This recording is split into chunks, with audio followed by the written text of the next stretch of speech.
ಡಾಕ್ಟ್ರೇ, ನನ್ನ ಮಗುನ್ ತಲೆ ಬಿಸಿ ಇತ್ತು, ಹಾಗೇನೆ ಹೊಟ್ಟೆನೂ ಬಿಸಿ ಇತ್ತು. ಅದಕ್ಕೆ ಜ್ವರದ ಔಷಧಿ ಹಾಕ್ಬಿಟ್ಟೆ. ತಾಯಂದ್ರು ಮಗುವಿಗೆ ಜ್ವರ ಇದೆಯೋ ಇಲ್ಲೋ ಅಂತ ಟಚ್ ಮಾಡಿ ಅಲ್ಲ, ಚೆಕ್ ಮಾಡಿ ನೋಡೋದು ಬೆಟರ್. ಎಸ್, ಥರ್ಮೋಮೀಟರ್ ಇಂದ ಟೆಂಪರೇಚರ್ ಚೆಕ್ ಮಾಡ್ಕೊಳ್ಳೋದು ಬೆಟರ್. ಯಾಕಂದ್ರೆ ಫಸ್ಟ್, ನಿಮಗೆ ಅನಗತ್ಯ ಗಾಬರಿ ಅಥವಾ ಟೆನ್ಷನ್ ಕಡಿಮೆ ಆಗುತ್ತೆ. ಸೆಕೆಂಡ್, ಮಗುವಿಗೆ ಅನಗತ್ಯವಾಗಿ ಪ್ಯಾರಾಸಿಟಮಾಲ್ ಔಷಧಿನ ಹಾಕೋದು ತಪ್ಪುತ್ತೆ. ಥರ್ಡ್, ಜ್ವರ ಮಾಮೂಲಿನ ಅಥವಾ ತುಂಬಾ ಹೈ ಜ್ವರ ಇದೆಯಾ ಗೊತ್ತಾಗುತ್ತೆ. ಅದರಿಂದ ನೀವು ಹಾಸ್ಪಿಟ್ಲಿಗೆ ವಿಸಿಟ್ ಮಾಡಬೇಕು ಅನ್ನೋ ಡಿಸಿಷನ್ ಮಾಡೋದು ಕೂಡ ತುಂಬಾ ಈಸಿ ಆಗುತ್ತೆ. ಸೊ ಮನೆಯಲ್ಲಿ 2 ವರ್ಷಕ್ಕಿಂತ ಕಡಿಮೆ ಮಗು ಇದ್ದಾಗ ಕಂಪಲ್ಸರಿ ಒಂದು ಥರ್ಮೋಮೀಟರ್ ಇಟ್ಕೊಳ್ಳೋದು ತುಂಬಾ ಒಳ್ಳೆಯದು. ಈಗ ಜ್ವರ ಹೆಂಗ್ ಚೆಕ್ ಮಾಡೋದು ಅಂತ ನೋಡೋಣ.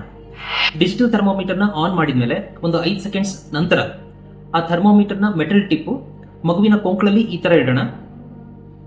ಇಟ್ಬಿಟ್ಟು ಮಗುವಿನ ಕೈನ ಈ ತರ ಮಡಚ್ಕೊಳ್ಳಿ. ಸುಮಾರು 1 ರಿಂದ 2 ನಿಮಿಷ ತನಕ ಹಂಗೆ ಇಟ್ಕೊಳ್ಳಿ. 1 ರಿಂದ 2 ನಿಮಿಷ ಆದ್ಮೇಲೆ ಒಂದು ಬೀಪ್ ಸೌಂಡ್ ಬರುತ್ತೆ. ಆ ಬೀಪ್ ಸೌಂಡ್ ಬಂದಾಗ ಆ ಥರ್ಮೋಮೀಟರ್ನ ತೆಗೆದು ಅಲ್ಲಿ ಏನಿದೆ ರೀಡಿಂಗ್ ಅದನ್ನು ನೋಟ್ ಮಾಡ್ಕೊಳ್ಳಿ. 99.5 ಡಿಗ್ರಿ ಫ್ಯಾರನ್ಹೀಟ್ ಗಿಂತ ಕಡಿಮೆ ಟೆಂಪರೇಚರ್ ಇದ್ರೆ ಅದು ಜ್ವರ ಅಲ್ಲ. ಜ್ವರ ಮೈಲ್ಡ್, ಮಾಡರೇಟ್ ಅಥವಾ ಸಿವಿಯರ್ ಅಂತ ತಿಳ್ಕೊಳ್ಳೋದಕ್ಕೆ ಈ ಚಾರ್ಟ್ ಅನ್ನ ಹಾಕಿದ್ದೀನಿ. ಸೊ ಮಗುವಿಗೆ ಜ್ವರದ ಅನುಮಾನದಿಂದ ಔಷಧಿ ಹಾಕೋದು ಬೇಡ, ಕನ್ಫರ್ಮ್ ಮಾಡ್ಕೊಳ್ಳೋದು ಯಾವಾಗೂ better. Have a good digital thermometer at home.